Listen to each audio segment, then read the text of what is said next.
Greetings, I am Satoshi Nakamoto, the enigmatic creator of Bitcoin. In a war... Hey Sato, put a sock in it. We're not here for your life story. Let's help folks understand the world of blockchain. So many people are lost with definitions and concepts. Very well, Vita. Where should we begin? Let's start with the basics. Sato, how would you describe blockchain to a 5-year-old? Imagine a digital ledger like a magical book where you write down everything you spend your allowance on. But instead of keeping it under your pillow, this book is copied and shared with all your friends. They all check and agree on what you wrote before it's added to the book. Exactly. It's like a magic trick that keeps everyone honest. Now Sato, tell us about the consensus mechanism. Sure, Vita. Consensus mechanisms are like group decisions. Imagine a group of friends deciding on which game to play. Everyone needs to agree on the rules before starting. In blockchain, consensus mechanisms ensure everyone in the network agrees on the state of the ledger. Great analogy! And there are different types of consensus mechanisms. One of the oldest problems in achieving consensus is the Byzantine generals problem. Sato, care to explain? Of course.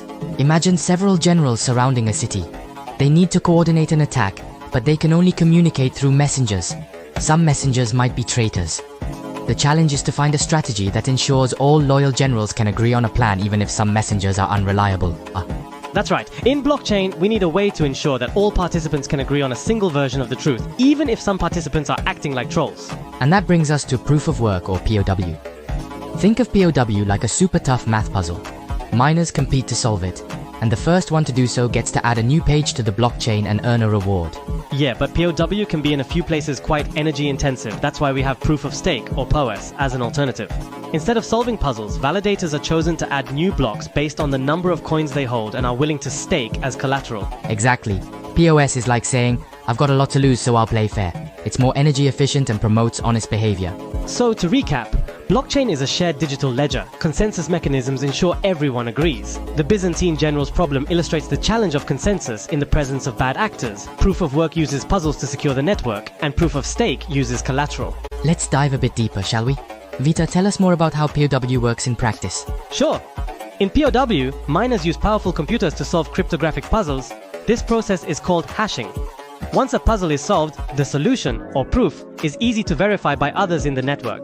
This verification process ensures the integrity of the blockchain. It's like a tough test where the answers can be quickly checked. And POS, on the other hand, eliminates the need for these energy-consuming puzzles. Validators are chosen to create new blocks and verify transactions based on how many coins they hold and are willing to lock up or stake as a guarantee of their honesty. Exactly. And if they act dishonestly, they lose their stake. It's a more sustainable way to secure the network. Plus, it makes it harder for any one person to control the blockchain, promoting decentralization. Speaking of decentralization, it's the core principle behind blockchain technology. No single entity has control, which means more security and trust. Right, and with decentralization, power is distributed. This way, even if one part of the network fails, the system continues to function. It's like having multiple backup generators. Blockchain, consensus mechanisms, POW, POS, and decentralization are all about ensuring trust and security in a digital world.